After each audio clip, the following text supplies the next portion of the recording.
Welcome to the Alabama Bass Trail Podcast, brought to you by Phoenix Boats. Now, here are your hosts, Alabama Bass Trail Program Director, Kate Donaldson. Welcome to the Alabama Bass Trail Podcast presented by Phoenix Boats. I'm Kay Donaldson, the director of the Alabama Bass Trail and your host for this week's podcast. I do want to take a minute and thank everyone for tuning in on Saturdays. We are setting records on our viewership.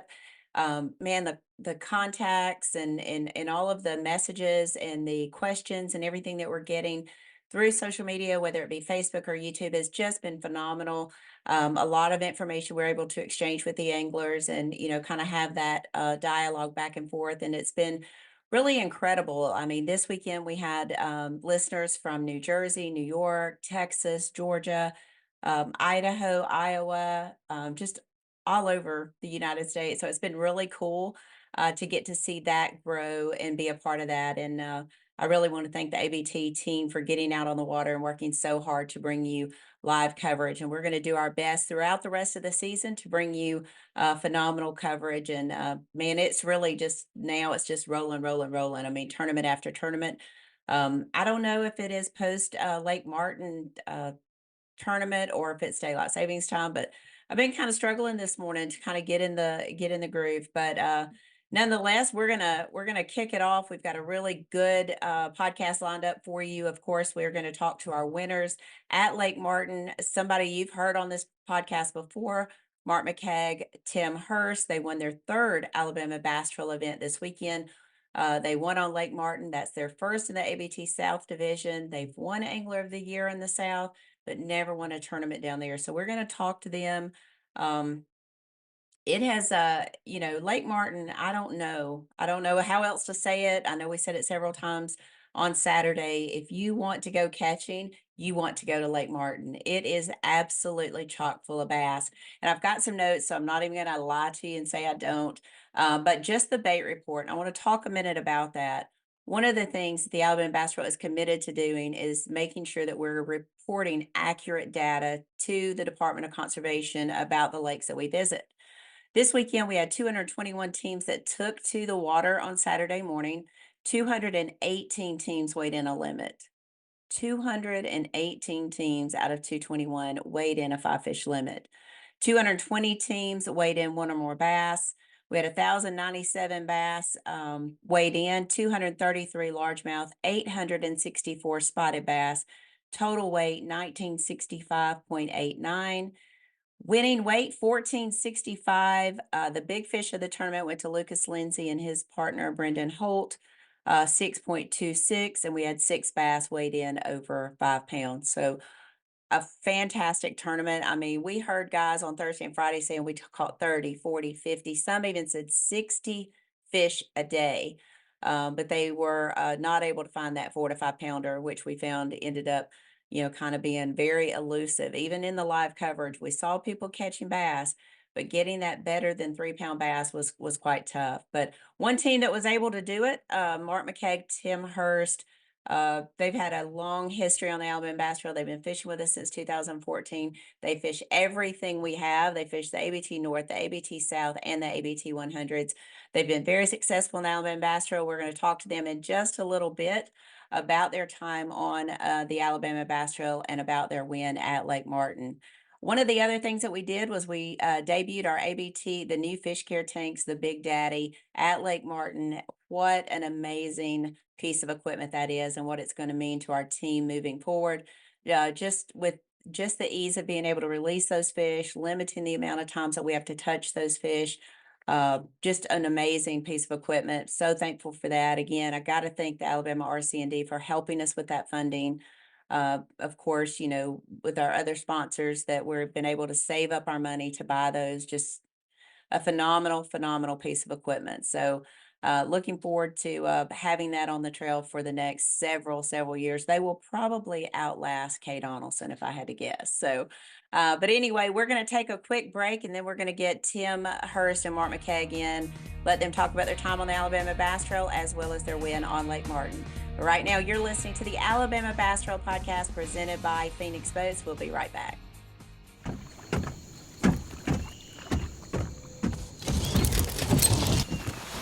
Nobody wants to run out of power when they're on the water. There is a better way. Introducing the Charge Marine Power Management Station from PowerPole that does the work of 3 devices: a traditional battery charger, a charge on the run, and an emergency start system. PowerPole Charge. Welcome back to the Alabama Bass Trail Podcast presented by Phoenix Boats. And as promised, here are your Lake Martin winners, 3-time winners on the Alabama Bass Trail. Mark Mccaig, Tim Hurst, welcome to the Alabama Bass Trail Podcast. Well, I should say welcome again to the Alabama Bass Trail Podcast. You guys might battle Big Daddy Lawler for being the ones we've interviewed the most on this podcast. It's always a pleasure to be here. Yeah, that's a good thing. Yeah, you kind of have to win to get on here, or you have to have a history of winning to get on here for us to be able to interview you. But we were talking a little bit offline before we tuned back in about the numbers at Lake Martin. Told you we had about 1,097 bass caught, 233 largemouth, 864 spotted bass. You guys got it done with 1,565. Did you think that was going to be enough to win this event? Well, we like the extra pound you just give us. So we had 14. Oh, yeah. 14. I'm sorry, 1465. 1465. Yeah, 15 sounds better. Yeah, but 14. No, we had no idea we could win with 14. Maybe top 10. But yeah, we went and took out. We came by water and we went and ate while the weigh-in was going on. We had no idea that it was gonna win. We just thought we are gonna hang around and come back and maybe we'll get the Phoenix money or something like that, highest finisher. So I didn't even really watch it. I just logged on occasionally to see if we were still in the lead, but I didn't watch the weigh-in. So I watch it if I'm already out of the top, but if I'm in the top, I ain't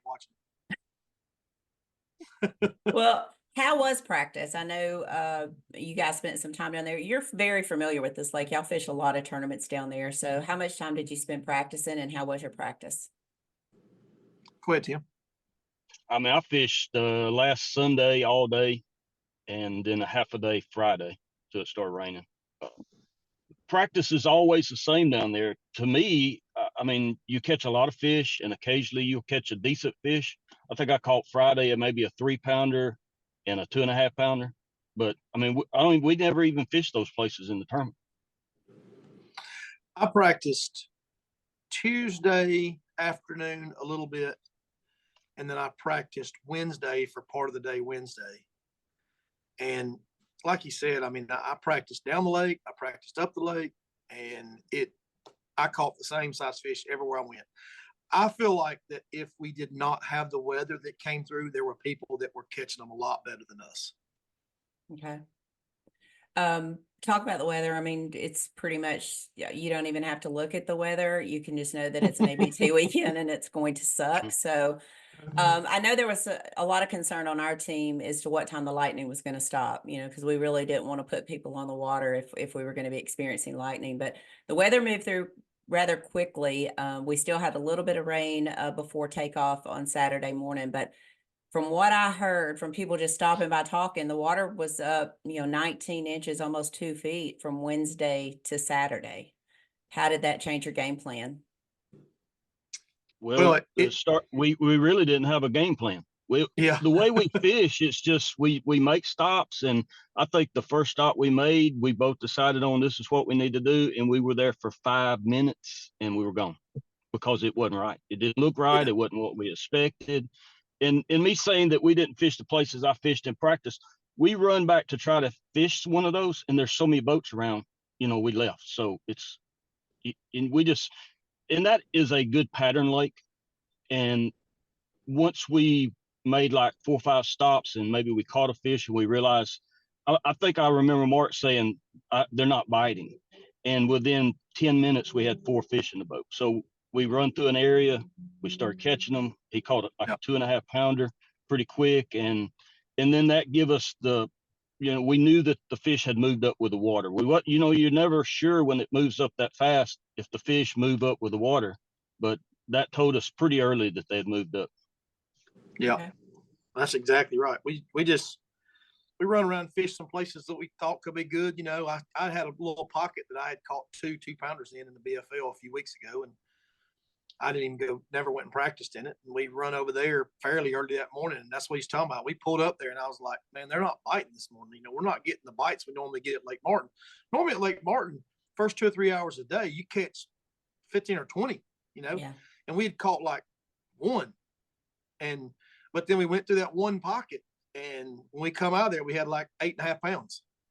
And Well, I was know. like, okay, never mind, they're biting. Well, I know we covered y'all early in the morning. I don't remember what you had in the boat at that time, but you were very, I guess, cautious to tell Robbie kind of where he could go. And of course, we never want to interfere with what you guys are doing. But talk about that a little bit, about the area that you were fishing and the way that you needed to approach it. Well, a lot of what, lakes, a lot what of happened lakes in that, that pocket right there was, I'm sorry, Mark. What happened in that pocket, I told Mark, I said, we need to hit that brush back there. Well, that brush is out in the middle of the pocket and the water head came up. Well, when we started playing off, another boat was coming. So in ABT, there's so many boats, it's a chess match. Okay. Mhm. So we have to get there, and then Robbie, we turn around and here comes a boat, and we could tell it's a camera boat. So they're on, they're not on plane, but they're coming in pretty hot. Well, by the time we sit down where the brush is at, we look up and there's fish schooling in the back. Well, we have no idea if we just landed on them or not. So we're trying to keep that boat off of, get him over to the bank because the fish were in the middle. Well, it works out that we never caught one in there, but it looked good when we stopped because there was a big one. Got a shad right in the middle of the pocket, and there was another one in the back. And with the rain coming in, we didn't know if they were going to be all the way in the back or in the middle of the pocket. But that was what happened right there. But we didn't catch anything. a lot of times when you have a boat run in a place like that, it can actually help it because it'll push the shad.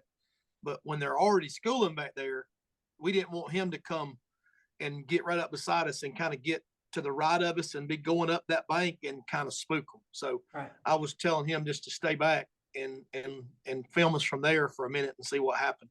Yeah. Plus the other boat that was on our left-hand side, if he stayed over there on that left-hand side where I was directing to, it would keep them from coming back there with us too. So you were very much defensively. Always a chess match. It is, especially 225 boats. I mean, Lake Martin is not a small body of water. Certainly not when you look at No. it compared to Jordan or something like that. But it fishes really big too. I mean, Huge. it is a It does. wide body of water. I know when you go over Collagen, you can kind of see that area.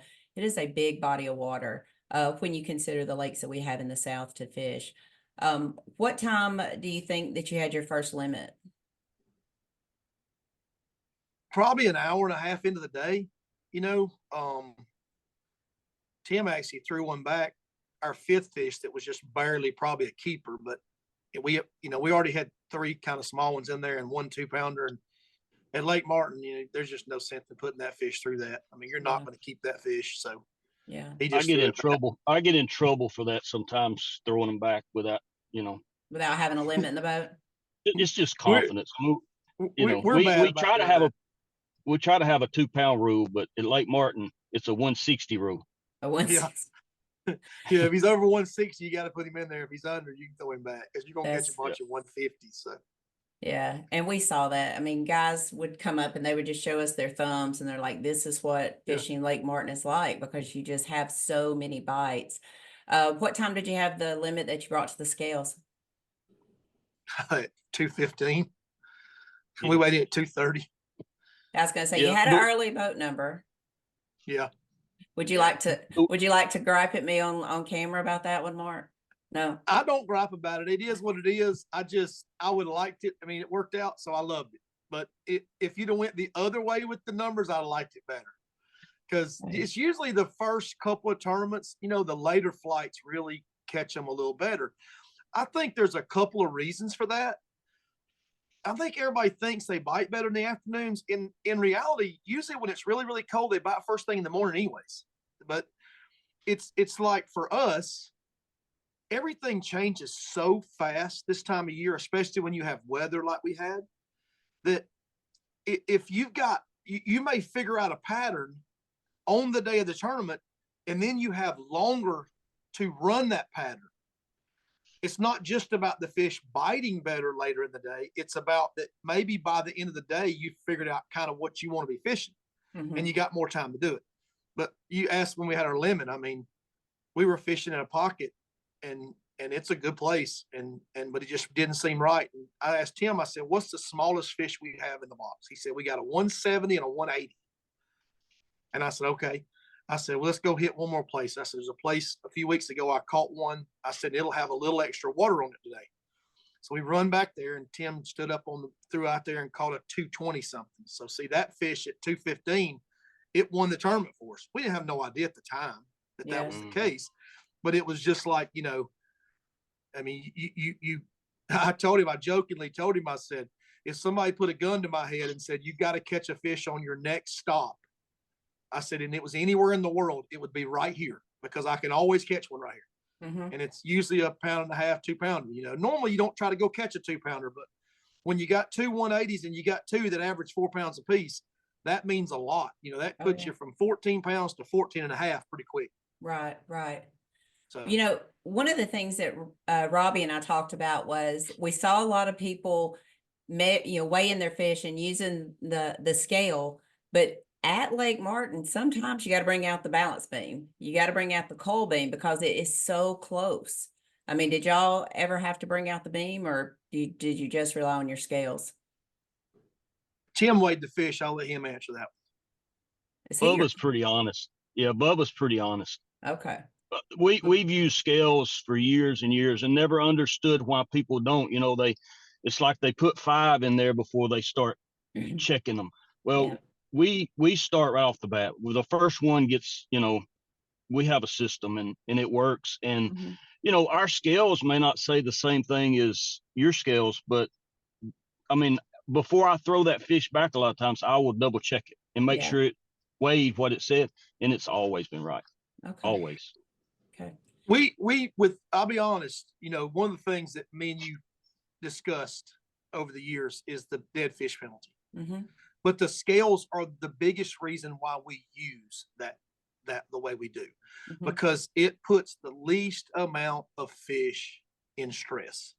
If you weigh that fish before you ever put him in there and you put a float on him and you're not touching that fish again until you got to get him out, like you're not dragging them all out of there and looking at them later in the day and you're not doing all that, it makes that 1 pound penalty a lot less likely than if you don't do that. I remember looking at a tournament where some guys, I won't name no names, they lost a couple of fish and it cost them the tournament.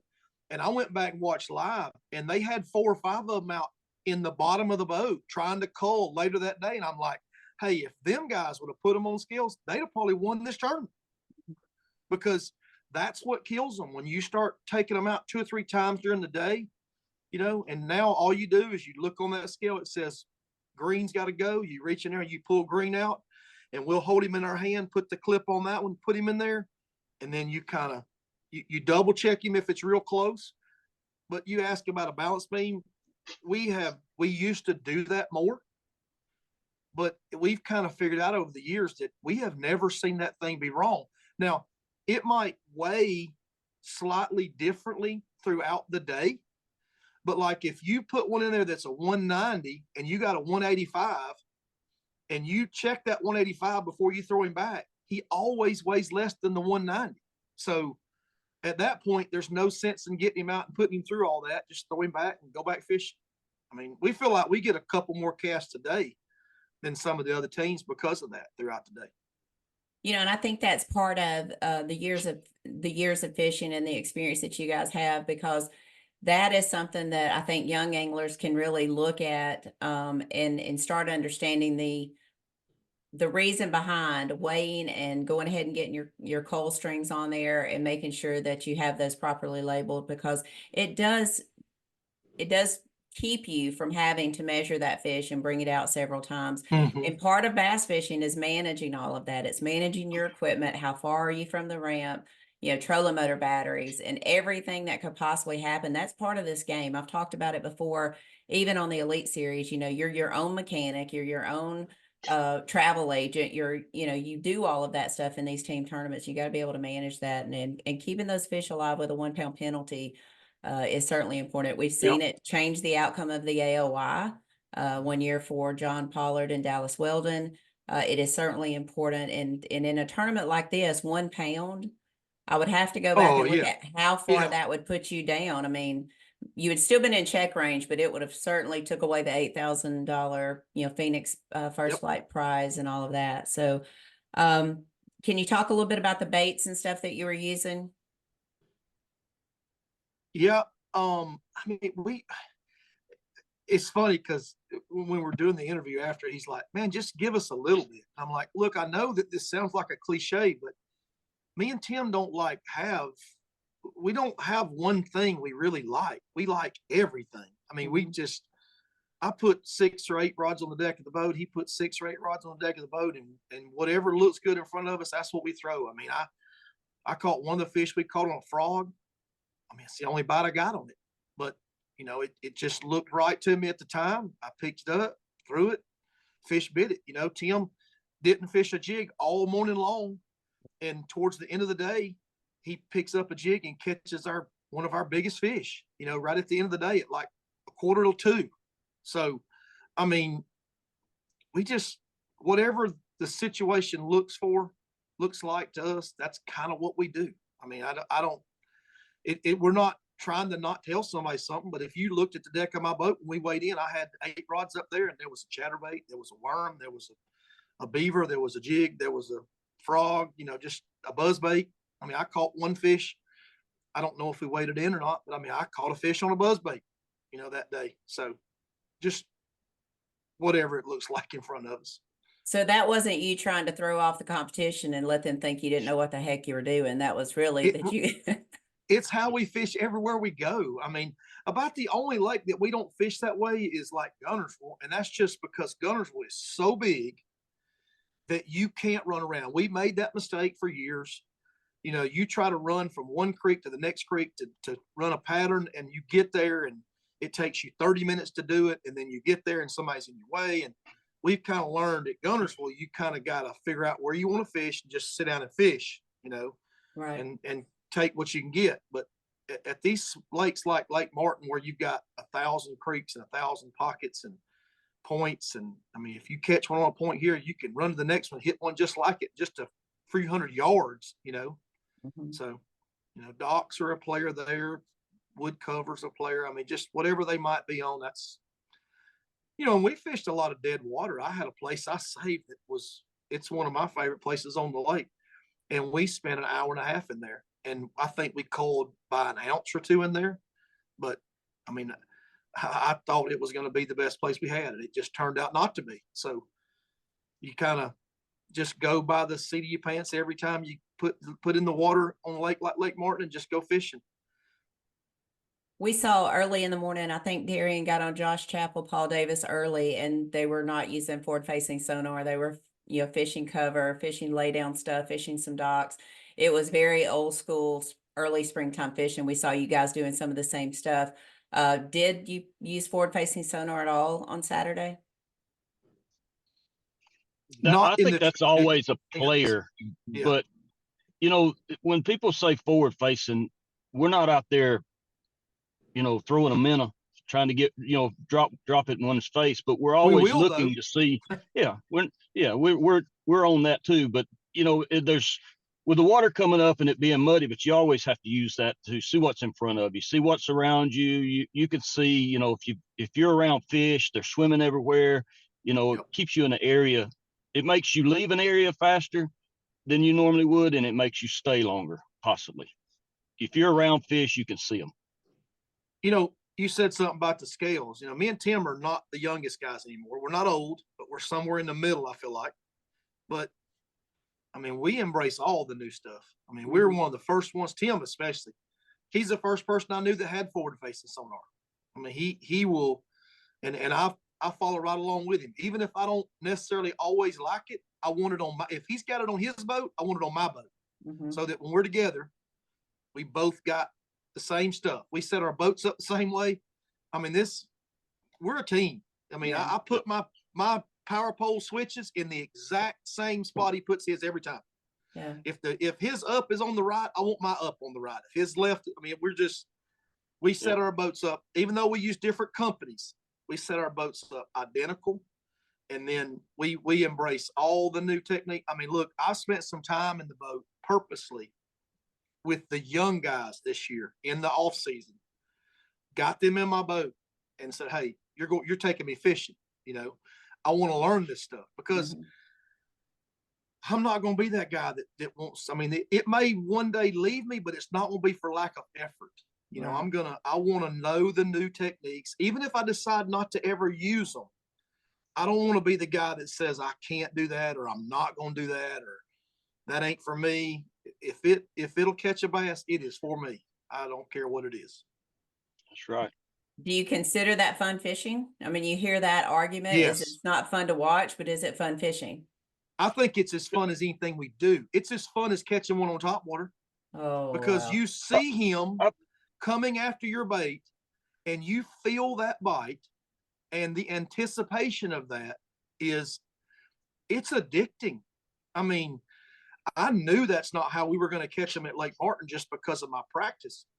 But the last day I was there, the last hour, I probably caught 10 doing it. I couldn't go home. I knew it wasn't helping me in that tournament none, but it was fun. I mean, to me, it's fun. I like it. So it's one-on-one competition with you and the fish. You see him, and it's a little bit like stalking a deer, maybe. You know, you see him out there, and now can you make the perfect cast to get your bait in the picture with that fish and drop it right on his nose and let him see it. And when he sees it, now it's fun. Like I say, it's sight fishing in suspended water. That's what it is. Okay. Sight fishing in 30 foot. Fishing. Yep. Sight fishing in 30 foot of water. And nobody in the world loves sight fishing more than me. I have wasted more time in my life doing that than anything I can think of. To me, I'll be honest with you, that's one of my favorite times of the year. You know, we got to see some people, you know, we got to see Damien and Tyler do that at Weiss Lake a couple of years ago. And to me, that was probably one of our best lives, is to be able to sit and watch someone who is sight fishing. That's one of my favorite things. I'll have to go back and watch that. They probably wouldn't want you to do that. I'm gonna have to find that when we get off this podcast. If y'all pull up on me and Mark and we're out in the middle of the lake and we're using live scope, it will be more interesting than what you're seeing on TV, because when he's running the trolling motor and he catches one, he's going to have to get out of the way because my foot's going on that trolling motor next. That's because you have to have your foot on the trolling motor to catch one. And so we'll have to take turns on it. Right, right. You know, I mean, we've kind of learned a few little tricks about that too already. I mean, you can. Oh yeah. It's not totally a one-man game like people think, because no matter how good you are at it, you're not always going to make the right cast, but the next guy might make the right cast, you know, If he makes, I mean, at Pickwick, Mark, I was running a trolling motor, Mark made a cast and I saw his bait and the fish at the same time. And I talked him through it. Yeah. He dropped his bait right in front of the fish and he caught a 3-pounder. So I'm running a trolling motor, but he made the right cast. Right. I think in team tournaments, you know, we've been asked several times if Bass goes forward with banning it, which I don't think they will. No, but would we follow suit? And I just don't think that that's something that is something we would do, simply because most of the guys are fishing on the front deck of the boat anyway. Most of our teams, have it. I would say 3/4 of the teams in the Alabama Bass Trail have forward facing sonar. I would think that most of us, you know, when we see a lot of our teams, they're both on the front deck of the boat. They're both watching it. We saw the Miller kids, Caleb and Connor Miller. We saw them put on a clinic with it. We saw Brody Hopper and Fisher and I at the championship at Jordan. They're both on the front of the boat. They're both looking at it. They're both casting. So I think in our situation, you're both fishing for the same money. It's not a co-angler situation. I see where Bass is having a hard time, as well as MLF, having a hard time getting co-anglers because of it, or they feel like they can't compete because they don't have access to it or whatever. But for us, I don't see that happening in our trail for sure. But I did want to ask you, 4 tournaments into the season, you have a win. You've secured your spot at the championship at Lay Lake in October. But you're only 4 tournaments in, and you guys fish everything the Alabama Bass Trail has. So what is next? You're going to Smith next. I know you've got a win there. It was February, but what's your eyes set on right now? Smith Lake. Yeah. That's all I think about now. It's all I thought about since I drove home. I left there Saturday and That's me and him called and talked about Smith Lake on the way home. I mean, Yeah. I guess it's how we're wired. I mean, I don't know. It's funny. Alan Yarborough, one of my best friends, been around him for years. Tim and Tim talk all the time too. He sent me a text when we was in the parking lot. We was leaving. He says, "Kings for a week." And that's the truth. Yeah. As soon as you blast off next Saturday morning, this week is over. Yeah. And for us, other than having to do things like this, which we love, it's over as soon as we leave the ramp. I mean, I hate to say that. I love looking back on it and thinking about it and knowing that we were able to accomplish some of the things we've done. But in reality, I mean, next man up, next game up, next tournament up, whatever, just. I know you said, but when we wrapped up the TV show, you said if we can just meet and do the same thing next weekend, that would be just fine. So that'd be great.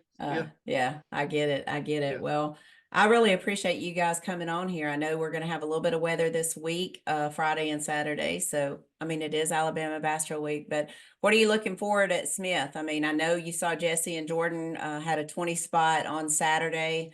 Luckily, he's not fishing this weekend. So, yeah, I hate them.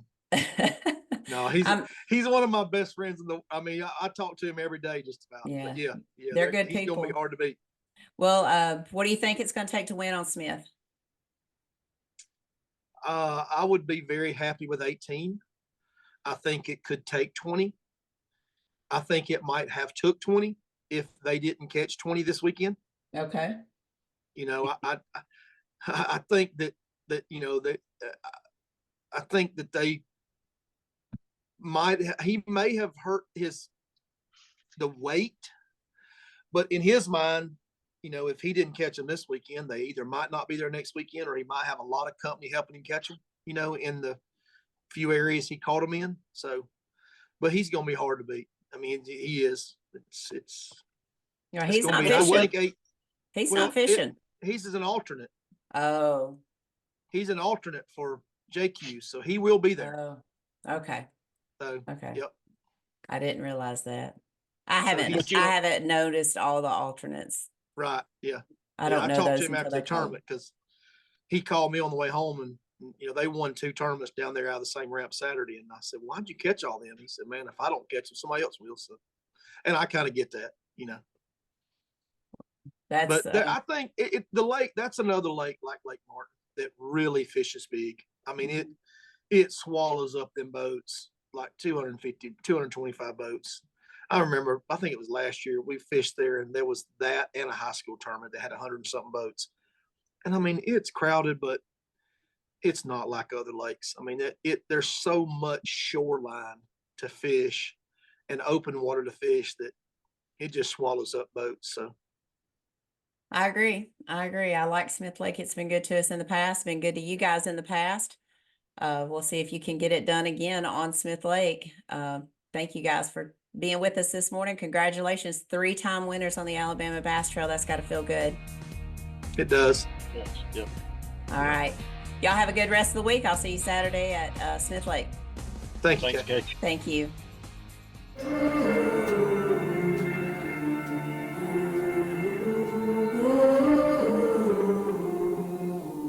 Things you let me see.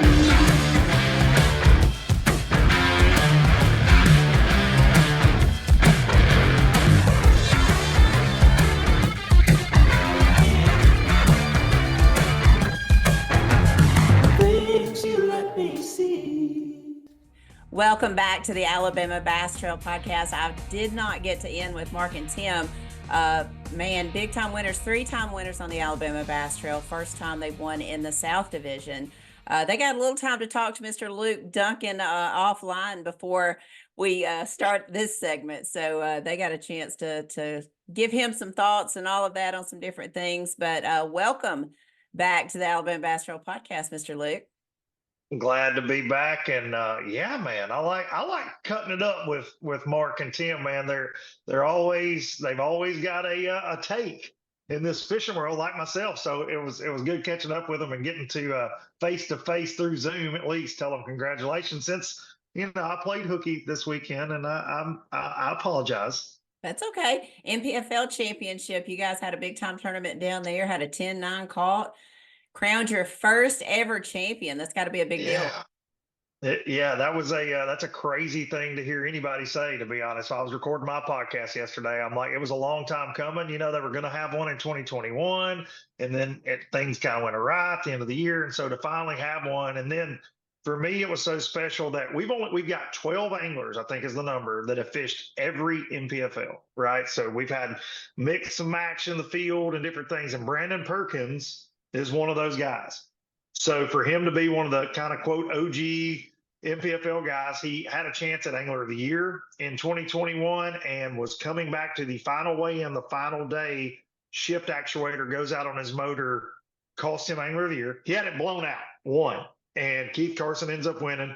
So to see him kind of get some redemption on that too, pretty special. 2 10-pounders weighed in. Like everybody leading up, every time we go anywhere, Kay, people are like, whether it's ABT, NPFL, bass, whoever, oh, this lake's fishing this way or this lake's that. You get these reputations, and truly coming in, like Amistad has been just all but declared dead. I mean, it was, the first ever Elite Series tournament was there back in the early 2000s, but you don't just hear a lot about it anymore. And man, what a healthy fishery. What a community that's coming back down there in Del Rio, Texas, in the fishing world. It was a special event. Good. Well, Texas is known for big bass fishing. I mean, they got a lot of big bass over there. They do a heck of a job through their DCNR. We saw you a couple years ago, kind of stumble upon OH Ivy and the great fishery that has become. It's a small fishery, and it was closed to the public for a long time. And so that fishery is phenomenal. We've seen a lot of the others, Fort, Rayburn. I mean, this just chock full of good fisheries over there in Texas. So it is that. And good fishermen, really Yeah. good fishermen over there.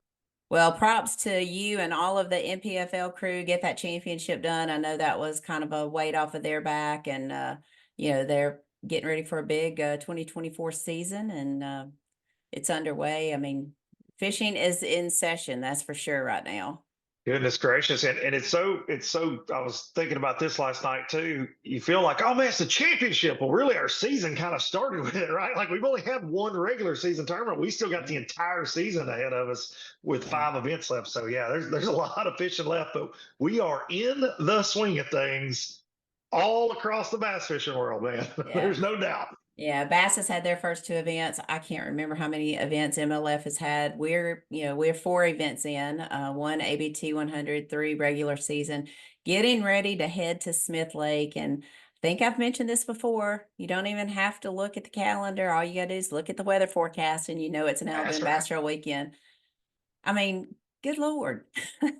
Yeah, can we catch a break, please? I know. I used to be upset that it would rain on weekends because I love to be by the pool, or I love to be outside, and it would rain on the weekends. Now I have to work on weekends and it's raining. So good Lord. I mean, it looks like we're going to have thunderstorms on Friday into Saturday morning, 30% chance of rain on Saturday, no lightning in the forecast on Saturday. So that's going to be good. But, Smith Lake, it's always a good tournament for us. I don't know. It depends on how stormy it gets on Friday. Is it going to get thunder and lightning, or are the fish going to be skittish? I mean, what are you looking for at Smith on March the 16th? I'm looking for a lot of fish to get caught. This is, I have spent a lot of time on that lake in March, and it's a destination you want to be on this exact week. If I could pick a week, it would be this week to go spend on Smith. And really that weather, this exact week last year was my boys, Hudson and Ryder, their spring break. They love Smith because you can go get a lot of bites. It's a beautiful lake. That area is amazing. A lot of things to do down there. So we tend to go down there a good bit, a couple hours from the house. This exact week last year, huge cold front, kind of like we're seeing right now, but the fish were up there and they were doing their thing even through the storm. We caught so many fish and so many quality fish, and I think that's what we'll see this week. I think we're going to have fish spawning. Yeah, I feel like that. I think we could see some big weights. I mean, the Wiggins duo won this past weekend with 20 pounds. I saw a couple big largemouth in that bag, and Jesse and Haley won the weekend before the Angling for Autism Wesley Sam's tournament there with big bag like over 16. I had some largemouth in that bag. So I'm expecting big weights at the top end, and I'm expecting everybody to have a really good time. Me too. I think, I'm going to get to hear it again. What have I done to Mother Nature to hack her off so bad? That's been the common theme for the last 11 years on the Alabama Bass Trail. It seems like that's Yes. always the thing. We had a great tournament at Martin, 218 limits out of 221 boats. Just crazy how many fish are in Insane. that lake. Crazy how many fish are in that lake. I think, we may not see as many limits at Smith, but I think you're going to see the weights are going to be a little bit better. I think we were like 1050 maybe was what it took to get a check at Lake Martin, somewhere around in that frame. You got any guesses on what the winning weight might be? I mean, they got a 20 spot. I was told in my little last interview that Jordan is going to be a alternate on a team. Of course he is. Of course Of course he is. Of course he is. He's not going to miss alternate. I know. He's not going to miss a chance at 15 grand on that pond. Man, I think we're going to go, I'll say 18, in that 18-pound range. Okay. 225 boats. These teams are absolutely amazing. They're going to figure it out. But I think with that, I mean, in Smith, you can spread out. It's a fantastic lake for that. But I think with the 225 and the weather conditions and things, I'd say 18 pounds to take it. All right. 40th place, getting a check. 13. 13. All right. I'm going to say 19 pounds takes the win, but I'm going to go a little bit less on check line. I'm going to say 12 pounds just because of the weather we're going to have come through there. It's going to be a wait and see kind of thing. I mean, 1 minute you're watching it, it's going to be, torrential severe thunderstorms. And then it's going to be, well, we might have a thunderstorm late in the evening. So not really sure about that. I know that right now it's not saying snow, so I'm tickled to death about that. Listen, today, this is a bizarre thing to happen in March, but my central unit is out. Okay. And in March, typically like the middle of March, we get some cold weather. Obviously I don't worry about it, but it was 29 degrees in Southern Tennessee this morning and my butt woke up cold. But I got a big meal from my HVAC folks just a little bit ago. So this crazy weather, I am very grateful we're not going to have snow, because it wouldn't surprise me either. Wouldn't surprise me at all. I'm excited to get Smith. They always do a great job. The people there in Jasper, the volunteers, helping us with parking, helping us on the ramp. It's always a phenomenal place. Looking forward to that. We'll be doing the live with the team, kind of doing the tournament live tonight. Something that was, well, I do want to get your top 5 before I get into the ABT 100 schedule that dropped last week. Let's talk your top 5 teams to watch.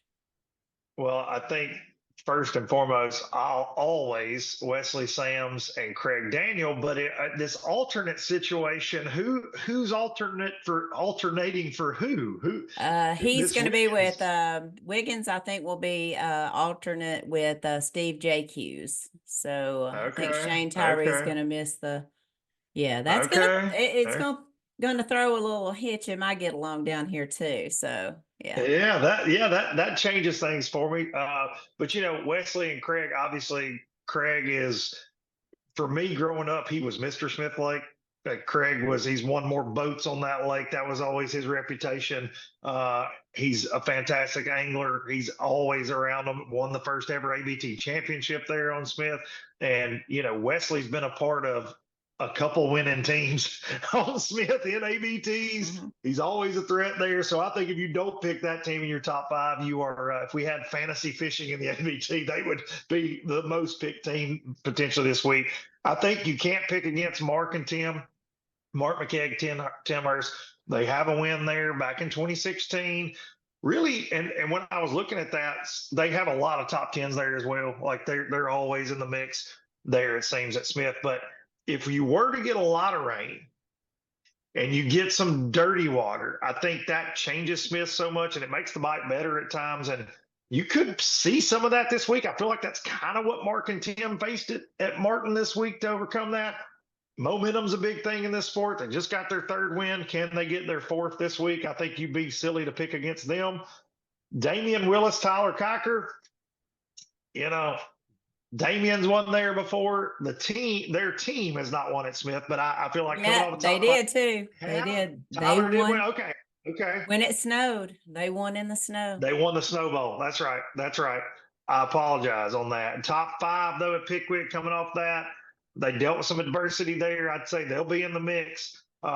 Brent Crow, Jimmy Mason. Brent to pick on him. It's like we talked about him before Pickwick. He's never got that Alabama Bass Trail Trophy down there, and he's always in the mix. And those two together, I feel like that's a powerhouse team. They had a terrible tournament at Pickwick. You can't call it anything but that. They called it that to me. Too bad. It was a brutal day for those guys. So I think you see them rebound. They'll have a great event there. And then I'm going McAvoy and Butts. Stephen McAvoy, Josh Butts, they had a top 10 there last year. They're coming off a top 10 at Pickwick. I don't think you can ever rule that team out anywhere. They're ABT winners. They know how to get it done. And I know they love to throw a crankbait around. And if there is a little bit of stain, like we're seeing on some of these lakes, with all this crazy rain we're having, this crazy weather, I think that makes them easily in my top 5. All right. You got a dark horse for me? I do. Chad and Ryan Hall will be a dark horse. And I feel silly even calling them a dark horse team, but just years of experience on Smith. It wouldn't surprise me to see a win there out of those guys at all. Okay. I've got some of the same. I've got Wesley and Craig. I tapped them in my number 1 spot. I've got Damian and Tyler as well on my top 5 list. I went Roman and Shannon Calvert. Roman has got quite a bit of experience on that lake. Both of them do. They had a really, really good spring last year on Smith Lake. So I have them. I have John Kellett, Zeke Gossett. They won there in February last year. I think they just found a little something everybody else wasn't doing. They won in some really tough conditions. So I've got them there. Fisher and Ryan Anaya. I know they spend a ton of time on the lake. They've been there a lot in the off season. So I've got them in my top 5. I picked 2 dark horse teams, and one of these I would never pick here. But I don't know why, but I mean, they just stuck out to me. Tracy and Dustin Robinson coming off a win at Pickwick. They've been outside that top 9 twice in the last 2 years. And I just think that they're going to put their time in. I think they're going to do everything possible to try to have a really good finish at Smith Lake. It's kind of been one of their nemesis in the past. I think that's going to be the lake that they're going to put some time in. My other dark horse, and the only reason this is my dark horse is they have gone a little bit without a win. I think 2018, they won the championship at Neely Henry. Adam Bain, Chris Colley, they're good Coosa River guys. They're good spotted bass guys. I think they have a chance to upset some people. So those are my picks. But certainly I did not know about the whole Jesse Wiggins alternate situation either. So I don't have them in my top 5, but I did not have that knowledge yet until Mr. Mark spilled the beans on that just a little bit ago. So, but yeah, I'm looking forward to Smith Lake. It's always one of the fun bodies that we go to. Fun bodies. It is, and I've fished multiple events, your events. I've fished, Bassmaster Opens, FLW Tour events there, and Jasper always takes such good care of the anglers. It's always organized chaos, right? It comes off without a hitch, no matter the weather. Listen, I've been there with mud on the tires, out, and they always do such a fantastic job. And I know you guys have been there when the water's almost up to the weigh-in trailer. By the time you get finished, there's always, it seems, Smith brings out some crazy. I've fished multiple events with crazy weather down there, but the city of Jasper and there at the dam, it's just a great facility. I always look forward to being there, and it's going to be a good one. And you know me, I got my crush on spotted bass, so I can't wait to get in on some of those, holding those bad boys up Saturday. Ben made the comment while we were at lunch on Saturday. He said, I can't wait to see Luke with those spotted bass at Smith Lake. He said he was all about it at Jordan. I said, right. he'll be all about it there too. Yeah. The resurgence, I think, in Smith Lake is what's been so exciting because, back in the day when I first got into this, dude, 9 pounds, 11 pounds, that's what you saw winning. But now we've seen anywhere from 18 to 23 and a half, win on this body of water. And I know that the blueback herring have had a lot to do with that. I think the slot limit has done really well there in helping grow those bass and protecting them, not riding around in the live well. Those are your prime spawning bass there. So I think the lake has really done well. It's been great to be a part of seeing that resurgence there, and I'm looking forward to seeing what Smith Lake's going to pump out. But last week we dropped a little schedule on everybody, and I didn't ask Mark Mccaig about it. I got a text message from him that said it's not my favorite schedule. He's a Coos River guy. He's done well on other lakes. Wasn't his favorite schedule. Says he's never been to Wilson Lake, but let's walk through the schedule. First tournament, Lake Gunnersville, going out of Goose Pond on January the 18th. I mean, it's a big bass factory, and we've seen 32 pounds come off that body of water that time of the year. What are you looking for? I think we break our ABT record. I think we see the biggest, potentially, we could see the biggest stringer in ABT history. Sorry, Jerry Wright and Brandon Staggs. But to happen on the same lake, that would be poetic in a way. But that place is just fishing absolutely unbelievable. I was talking to Alex Davis the other day, and he said the sheer number of 4 to 5 pounders that he's seeing, again, no matter what you want to do, if you want to go fish the bank, if you want to go fish deep in live scope, if you want to fish grass, whatever, the sheer number of big bass in that lake, it's astonishing again. And really, Gunnersville was never out. Right. We say that like it was a terrible fishery at some point, but I think it's just back to those heydays of the early 2000s where you would see 20 pounds being 20th and 25th and 30th place. It's there right now, and I don't think we'll see anything but that in January. January weather, you and I both know that's the wild card there, but I think those big ones will show up. I do too. I mean, we've seen as many as 38 bags over 20 pounds in March there. I think, we've never been there this early, but I've seen BFLs be there this early, and they catch them. They catch the crap out of them. So I think it's going to be good. I've heard, it's going to be a bridge tournament, or it's going to be whatever. It's been a bridge tournament in March. Stephen McAvoy and Josh Butts has won 2 tournaments there in March on bridges. So to me, it's still an exciting way to catch those fish, and to see that there's 10 or 12 teams fishing that bridge, and one team is doing it just a little bit better than the others. I think that's pretty cool to watch. So I'm about it. I'm about it. Then we head in June 7th, down to Lake Eufaula, known as the Big Bass capital of Alabama. It has had its struggles in the past. I think our tournament there in June is going to be a telltale sign of what we can see, but could be a 25 to 29 pound bag there as well. Easily. And I think, again, it's like I said about the city of Jasper. When you're a bass fisherman, if you don't get excited about, with all the history and the lore of Lake Eufaula, if you don't get fired up to go fish a tournament at Eufaula, something's wrong with you. Pulling into that city limit sign, past that city limit sign, for me is always special.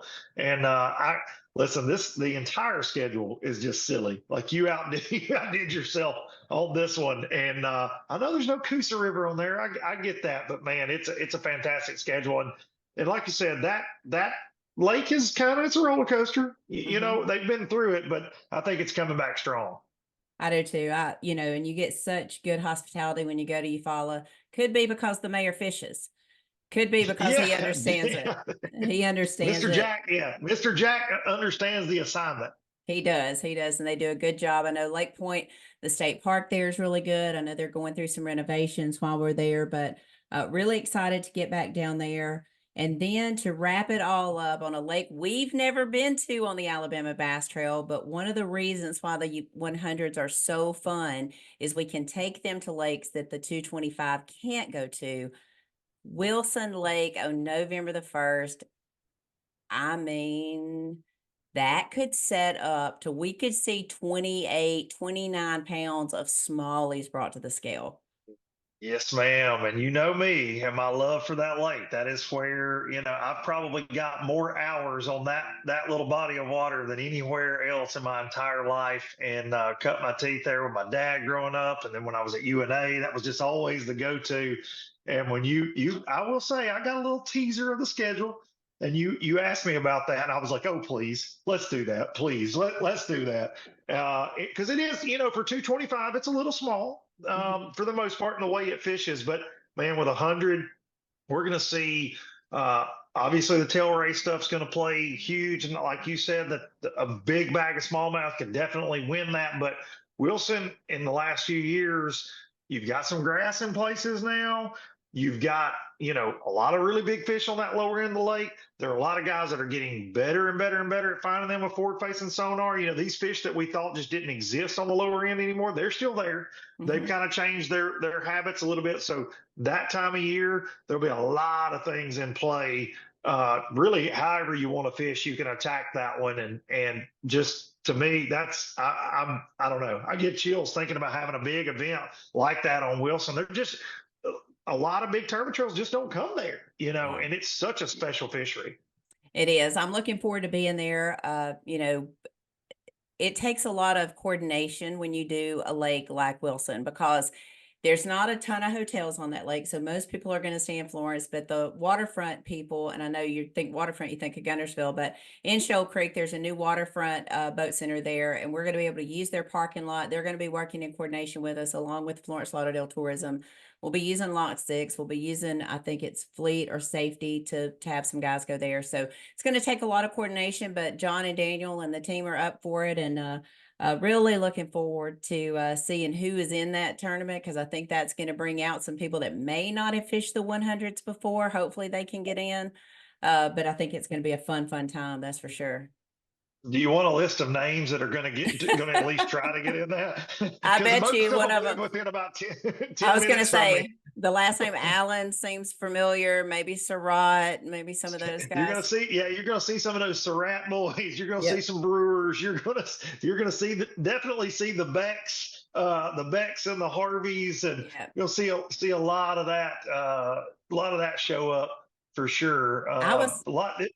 A lot of Southern Tennessee. We're pretty excited about that schedule, I can imagine, last week. I was really surprised I didn't hear from Donnie. I thought I would get a thumbs up or something from him. He may have been fishing, though, so I shouldn't say that. But odds are he was probably fishing. Man, we got a couple busy weeks. We got Smith Lake coming up, and then I know you're going to be going out to the Bassmaster Classic in a little bit different capacity than before. You're not going to be at the TH Marine booth. Going to be doing your own thing. You got a couple of lives going to be going on at the Bassmaster Classic. Talk to us a little bit about what you're going to be doing at the Classic.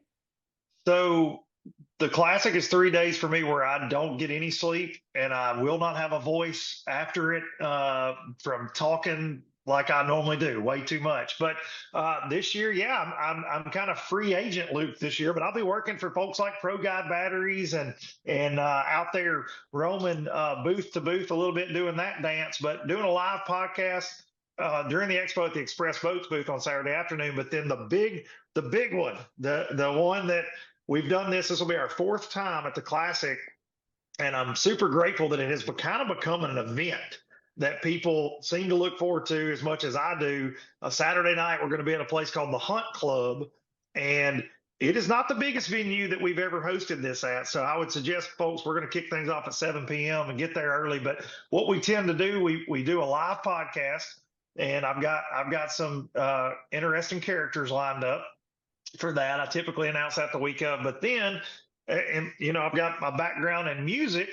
And I have put together what I'm labeling as a band of heathens to play music that night. But I've got I know two of them, so I know two of them. You know two of them, and we're keeping it in the fam, the ABT fam. We got Shannon Wheeler on fiddle that night. John Simpson, the one and only tournament director, John Simpson, is going to be back there beating on the drums. Got Ben Ballou playing bass. Ben is co-host on Fishing University, so it's all fishing fam. I'm going to be playing lead singing, and then a dear friend of mine from the band Turnpike Troubadours, Ryan Engelman, is going to be playing lead guitar for us that night. So it's kind of this hodgepodge band that I put together, and there are other special guests. There are things that are going to happen, and if you were there last year, you probably can anticipate some of the things you're going to see. But we have a great time, and we'll be announcing some things that night as well that I've got going on. But a lot of fun in Tulsa. It's going to be busy. That's good. Yeah. John, Daniel, myself will be coming in Wednesday, Thursday. I think Daniel won't get there until Friday, but we'll be There in the booth, I cannot tell you what our booth number is. I should know that right off the top of my head, but we'll be in the Alabama Bass Trail booth. I'll be in the Phoenix booth, just kind of floating around, seeing some of our partners, thanking them for their partnership with Alabama Bass Trail. Get to see the great people at Pro Guide Batteries, Rapala, all those great people. Going to be a fun time in Tulsa. Going to be a big time tournament over there. Somebody's going to win a lot of money. Going to change somebody's life, that's for sure. Listen, that one is setting up to be very interesting with this changing of the guard we are seeing, whatever you want to call it. I called it a paradigm shift on the show last week, but with the Ben Millikens and the Kyle Patricks, these young guys that won in the opens last year that are already showing in the elites that they can compete. I think it's going to be a very interesting week. And everybody's got their fan favorites they're pulling for, but I think this classic has the potential to rewrite some things. We normally see, I feel like a household name wins, because they've been at it a long time. They know how to manage that stress of classic weeks and things like that. But this one's going to be interesting. Will Jason Christie, these storylines, will the Jason Christie finally take it home at home? Yeah. Will somebody else do it? I think it's going to be Grand's always it's a wild card place anyways. It's a very tricky fishery. I've fished it many times, and it can make you earn your stripes, especially that time of year. So this one's going to be an interesting one. I think that's one thing people don't really understand. The Bassmaster Classic is not just a fishing tournament, and it's not just a fishing tournament for the competitors. They have move-in day that's a whole different thing, because they may spend a whole week out by the lake, and then they got to move into the host hotel. They have elite night on Wednesday night. Then they have media day on Thursday, and then they go to work on Friday. So they'll pre-fish a little bit on Wednesday. They'll come in. They'll have elite night. They'll hear the speech of the Angler of the Year. They'll kind of get all dressed up and have all the funfair of that. They'll do media day, which is a organized chaos. It is a circus. It is everybody who has a camera or everyone who has a notepad will be there to take their picture and ask them about their practice, ask them about how their year's going and all of that. And then Friday, bright and early, those guys will go 2 hours back to Grand. I mean, if they're staying in Tulsa and going to Grand, it is every bit of an hour and 45 minutes as hard as you can go to get there, get their boats in the water to blast off at 7 o'clock. So I know the Bass staff's working real hard to make it a great event. And people often ask us while we go, people take vacations and go to the Bassmaster Classic. It is amazing to me the amount of people that you see that are not just from the immediate area of where the Classic is. So it's going to be a fun event. I'm glad I'm not working for BASS next week. I would not want to have to handle all of that. I'm glad I'm working for the ABT that week. So looking forward to seeing you out there. I am excited about coming out to the Hunt Club on Saturday night. Get to see John play the drums. I've never seen him. I've heard lots and lots of stories about him on the drums. I've never got to see him. So, I assume Daniel's planning on coming as well. Haven't talked to him about it, but looking forward to being there. Look forward to hearing some of your exciting announcements. Well, is it true? I heard a rumor that you were going to try to sing like some Kelly Clarkson. That's what I was told. I heard. I was told. Oh, somebody told me you and John were working on it at Martin. Somebody said, okay.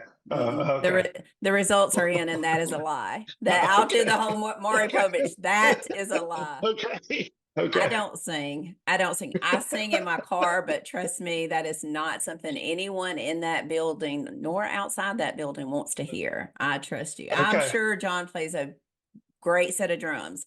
I do not have a great set of pipes. I can tell you that. Okay. All right. That's not I won't hold you to it then. Yeah. Good. Well, I look forward to being there. Look forward to hearing a lot of the exciting things that you have coming down the pipe. And we'll see you if I don't see you Friday, I'll see you Saturday at I'll be at the Alabama Bass Trail booth at some point on Friday. And y'all keep up on all the social media craziness. Everybody that's there will be posting, hey, I'm in this booth, I'm in that booth, I'm here, I'm there. But I will definitely be bouncing around from the ABT booth, Pro Guide Batteries, and like Kate said, I'll be going over there and seeing Dan Quinn and DQ and company at Rapala Crush City and loading down my pockets and hoping they don't pat me down before I get out. I'm sure they won't. Well, thank you for being on with me today. Thank you for doing a little sidebar. commentation with Tim and Mark. I know they enjoyed that, and I'll see you Friday at Smith Lake. See you in Jasper. All right, thank you. All right, guys, there you have it. You have his top 5. You have his dark horse. We'll be back at the Alabama Bass Trail on Smith Lake this Saturday. We'll be back in just a moment. We're going to hear from some sponsors. Big banks only care about one thing: ROI. So when it comes to your small business, you can expect a big no. At AmFirst, we don't just invest in your business. We invest in you and your goals. With great rates on loans, lines of credit to help you grow, and business checking accounts. Because at AmFirst, business is personal. Welcome back to the final segment of the Alabama Bass Trail Podcast presented by Phoenix Boats. Let's get this thing wrapped up. Just talk a little bit about, we are 4 days away from Smith Lake. Looking forward to getting to Jasper. Linda Lewis, the Chamber of Commerce, all of the volunteers down there do such a fine job. They treat our anglers probably as good, if not better, than the Elite Series. So it's always fun to get there. As I mentioned, John, Daniel, myself will be attending the Bassmaster Classic in Tulsa. As you heard with Luke, John will be sitting in on the drums on their event on Saturday night at the Hunt Club. So going to be an all-out ABT family type of event. Looking forward to that. Also, just to give you your UAB baseball update, Jake is having a good season. He's currently leading the team in batting average at 375. He's also leading the team in RBIs, so he's having a good season. They are 7-8 overall, struggling to close games out, struggling a little bit in the bullpen. The bats seem to be doing what they're supposed to be doing. We're scoring anywhere from 5 to 13 runs a game, just having a real hard time coming out of the bullpen and closing games out. So that being said, we have had a number of timely errors that have kind of bit us in the butt. So hopefully we'll get that corrected before we get to Jacksonville State this Wednesday at 6 o'clock. We play the Jacksonville State Gamecocks. I'll be there before I head over to Smith Lake. So looking forward to getting to catch one more game before I'll be tied up this weekend when Lindenwood comes into Birmingham at Young Memorial Field. So Jasper, Alabama, if you're traveling there for the second stop of the Alabama Bass Trail North Division, a couple places that you want to schedule, put on your rotation for dinner. One is the Barn. It's located on Highway 78. Ate there twice when we were there for the 100 last November. It's absolutely phenomenal. The food is great. The cold drinks are great. And from time to time, they have some live entertainment. So it was a fun place. I really enjoyed it. Warehouse 319, located downtown. Always one of the popular places for anglers to visit when they go there. Parking is limited downtown, so you want to make sure that you carpool, and for sure do not take your boat. You won't find a parking spot. So also Tallulah's Brewing Company, that is somewhere I'm going to go this time. I did not make it out there last November, but it's also located on 4th Avenue South. So I'm going to make a chance to go there. Going to make it a point to get to the Tallulah Brewing Company and check that out. I went to the Lake Martin Brewing Company when I was in Alexander City. A really neat place. They're fairly new, not quite up and busy yet, but I did make a stop there. So I am planning on trying the Tallulah Brewing Company when I'm in Jasper. But that pretty much does it for this week's podcast. I do want to thank our guest, Mark Mccaig Tim Hurst, for coming on, as well as Mr. Luke Dunkin for gracing us with his presence today and making his predictions for Smith Lake.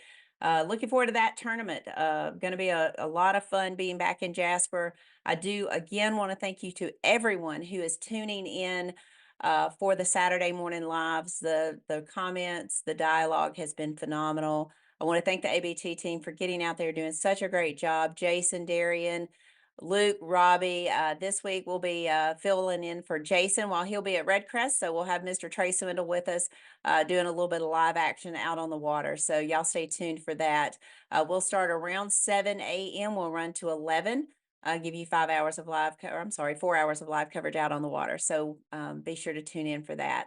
Thank you for tuning in. If we don't see you before Smith Lake, we wish you all the best, and God bless, good fishing, go Blazers, and as Big Daddy Lawler would say, get outdoors. Thanks for listening to the Alabama Bass Trail Podcast. To learn more about the Alabama Bass Trail, make sure and visit alabamabasstrail.org.